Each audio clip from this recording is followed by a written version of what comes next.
Hello, this video will be an introduction to Mormonism, or the correct term, the Church of Jesus Christ of the Latter-day Saints, oftentimes shortened to Mormonism. Before I get into the broad overview of Mormonism, know that a detailed formulation of this is in the handout that I've provided along with this video.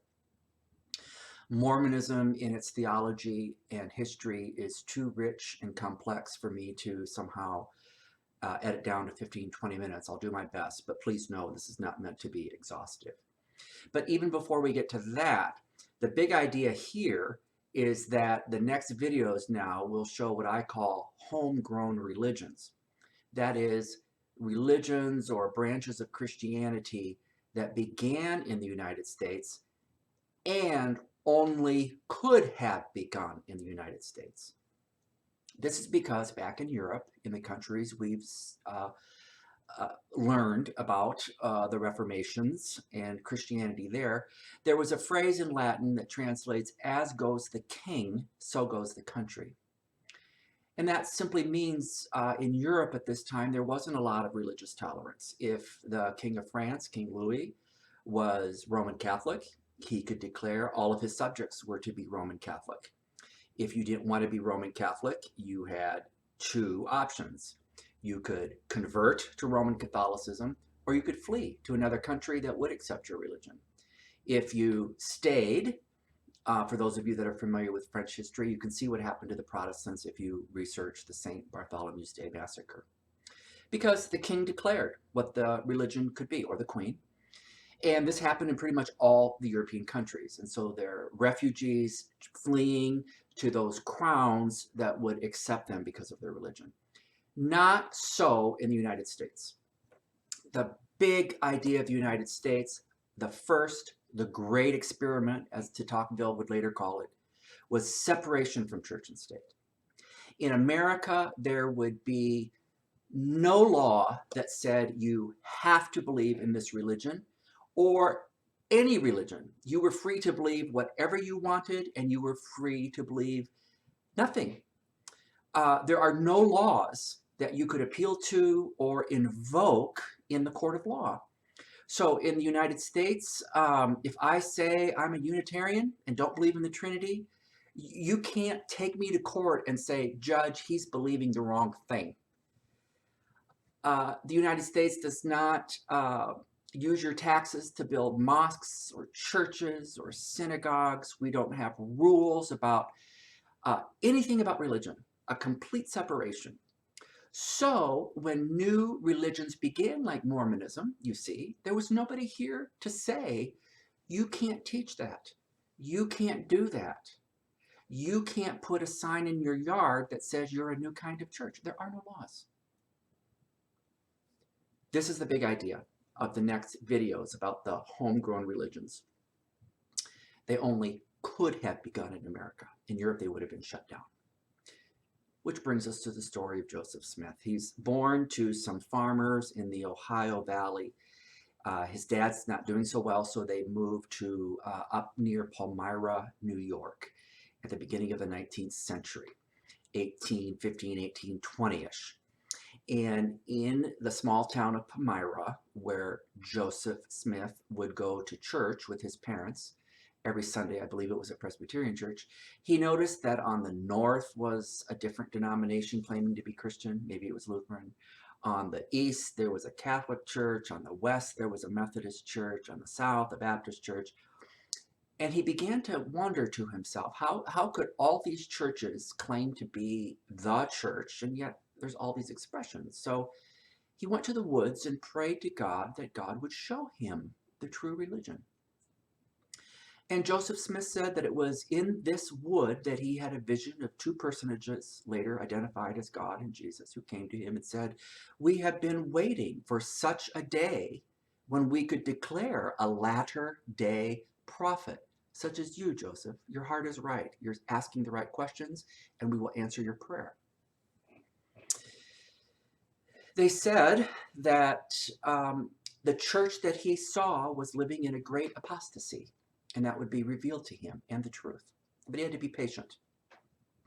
So Joseph Smith continued to have these visions until I think 3 or 4 years later, the angel Moroni appeared to him and showed him the great truth. And that great truth happened to be two golden tablets that just happened to be buried in the apple orchard of his father's farm. So Angel Moroni showed him to these two golden plates. He dug them up. He said it looks like it was in a small sarcophagus or a small casket. The problem was that the writing on those tablets was in what he said kind of was like hieroglyphics. He couldn't read it. But fortunately, he had a neighbor, Oliver Cowdery, who had a pair of spiritual glasses.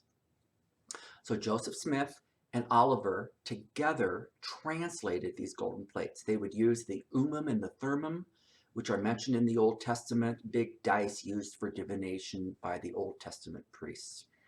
And they would throw that in the hat. With Oliver's glasses, they were able to do this painstaking work of translating the two golden tablets into English that you and I know as now as the Book of Mormon.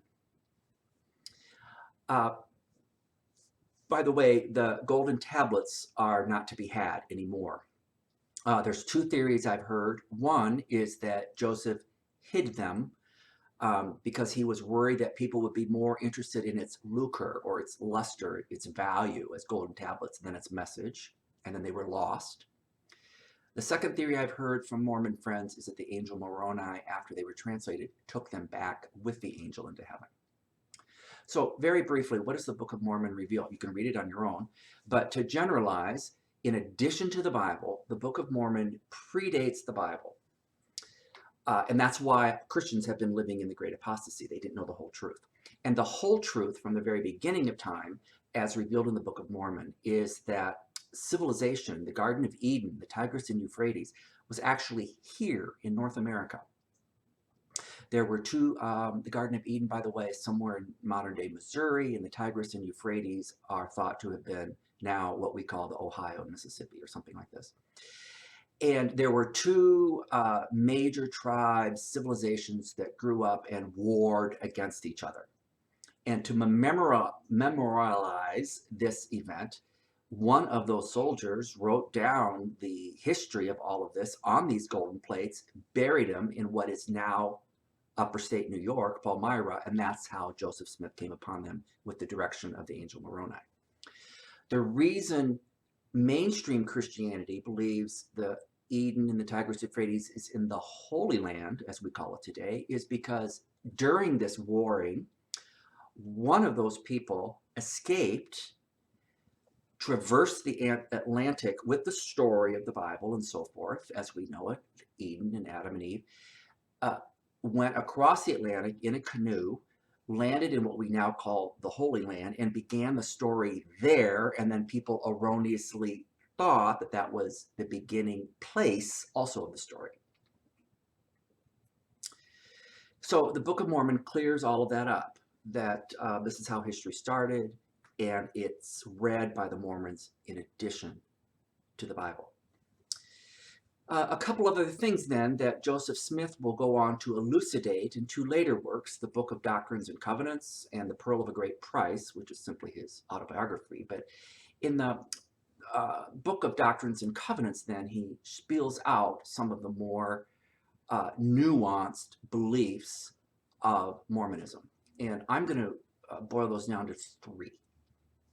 The big idea in Mormonism is that just like Jesus Christ was on earth as a human and then inherited a kingdom, that too is your story. So when Mormons say we are saved and we believe in Jesus, they say it and they mean it. And what I'll just call, for lack of a better term, a mainstream Christian, non-Mormon, would hear we are saved and redeemed by Jesus. We'd say, yes, we are. And Mormons and Christians on that level seem to agree. What you have to know, however, is that Mormons use the word saved in a slightly different nuance. What they mean is that they're saved because Jesus is the example of how you too can someday inherit your kingdom, be it celestial, terrestrial, or telestial. Okay, so Jesus is the Savior in that he's an exemplar. How does this work out? Because on a distant planet, the true God exists, lives on or near the planet of Kalab. The true God looks like a human. They do not affirm the Trinity. And the true God, as attested to in one of their hymns, is married to the goddess. And they had an infinite number of spiritual children. So all of us have existed before time. When it was our time to learn about the truth, we went through a veil of darkness and were born here on planet Earth. It's our classroom, if you will. Learning from Jesus as our exemplar, following the ordinances and the doctrines of the Mormon Church that we'll get to in a little bit, so that when we die, we too will be rewarded with our own level of kingdom living in the afterlife. Specific ordinances then of the Mormon Church. At their temples, not their church buildings where they meet every Sunday morning, but there are a few special buildings. In Michigan, I believe we only have one Mormon temple. It's on Woodward and Long Lake on the west side, a white marble building with the golden angel Moroni on the top.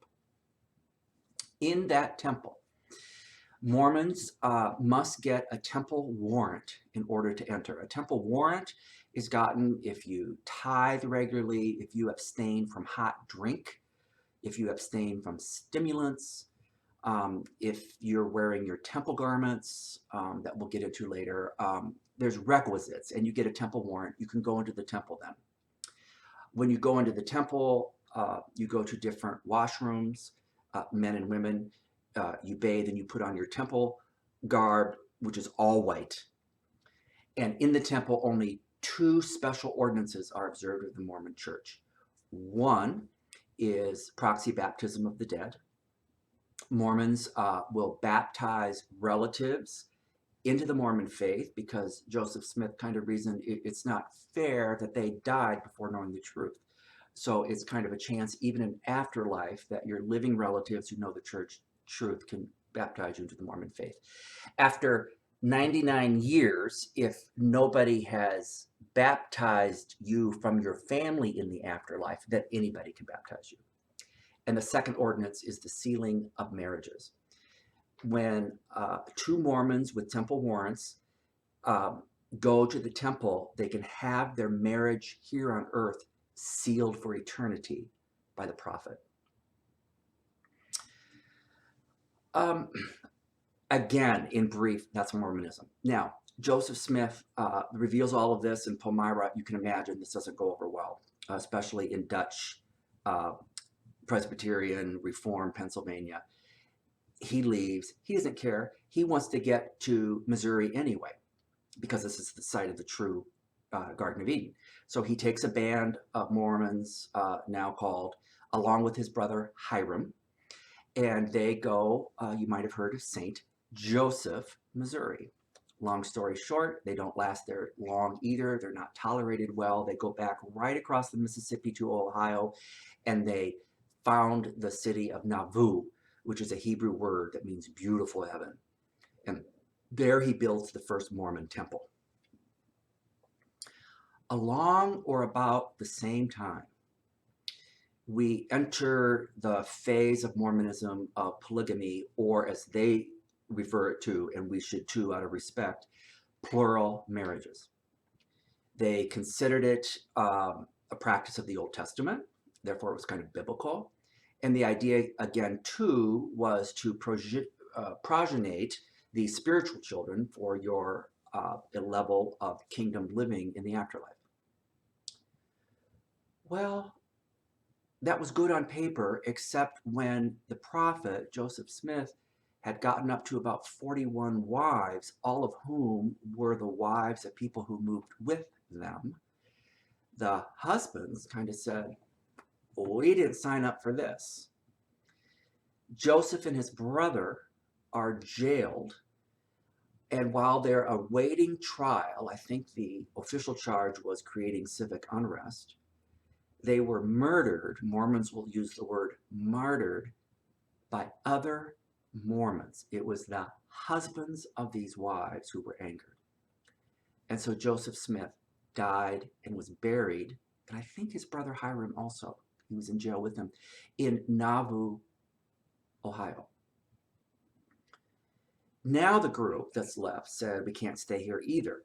So under the second guy on charge, Brigham Young, he takes them to the Salt Lake Basin and establishes Salt Lake City, Utah, and will become the first governor of the territory, by the way. Joseph Smith's son stays in Ohio with Joseph Smith's widow because they don't like the direction that Brigham Young is taking his dad's group. So there's already a split now in Mormonism. That group in Ohio calls themselves the Reorganized Church of Latter-day Saints, the true one. Today, I think they're called Community of Christ. Joseph Smith's widow remarries a Presbyterian minister, and she never did convert to Mormonism. And Joe Jr. takes over the church from that point on. Brigham Young and the group of Mormons, through that great Trail of Tears, the horrible winter, push their carts. You've probably seen pictures of the Mormon push carts through the winter. They rest in Iowa. They make it to Salt Lake City. They build the beautiful temple, which is off limits again to anybody except those who have a temple warrant. But if you do go visit, they build a beautiful auditorium with a magnificent choir and organ, and there they will clearly preach the gospel message to you, all those who come to Salt Lake City. At about the 1890s then, to finish the story of plural marriages, the feds get involved because after the Mexican War, Utah becomes a state. The Constitution of the United States, or somewhere in the Bill of Rights, does declare marriage as one man to one woman. They hear about this group.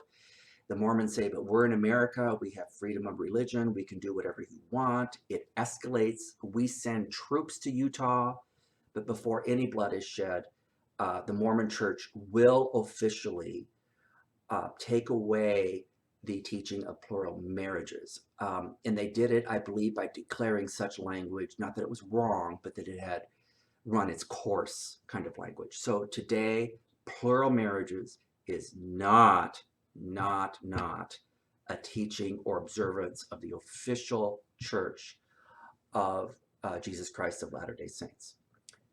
However, of course, as you know, there's some far-right extremists who keep it up. Maybe you watch the reality show Sister Wives.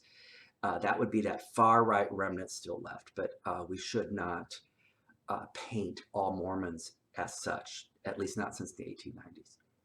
The Mormons continue to this day. They're wonderful people. You now know where they come from. They're very devout. They're very focused on healthy family living. They're strict Sabbatarians. That is, Sunday observance is very important to them, as is leading a good, clean life. And it's a way to remember that. You can, if you have Mormon friends, look what they're wearing underneath their street clothes. They'll usually always be wearing what's called temple garments. And there's a picture of that in your handout. It's simply an article of religious clothing, not unlike a nun's habit or a priest's collar. It's something Mormons will wear underneath their clothes to remind them that they are pure and to be set apart because they're living here. Is just setting them up for the next stage of exaltation when they receive their own kingdom in the life everlasting, just like Jesus. They're led by a modern day prophet, just like Joseph Smith was the first. When he died, he was succeeded. That prophet then lives in Salt Lake City. His office is on, I think, the 5th floor of the temple there, along with the Council of 12, and they govern all the life and doctrine of the church. Okay, it's 19 minutes, 50 seconds. I think I did it in under 20. That's my introduction to Mormonism. You might want to rewatch this video. There was a lot of history and language, and your handout also is key. Okay? We'll keep talking about New World religions as we go forward.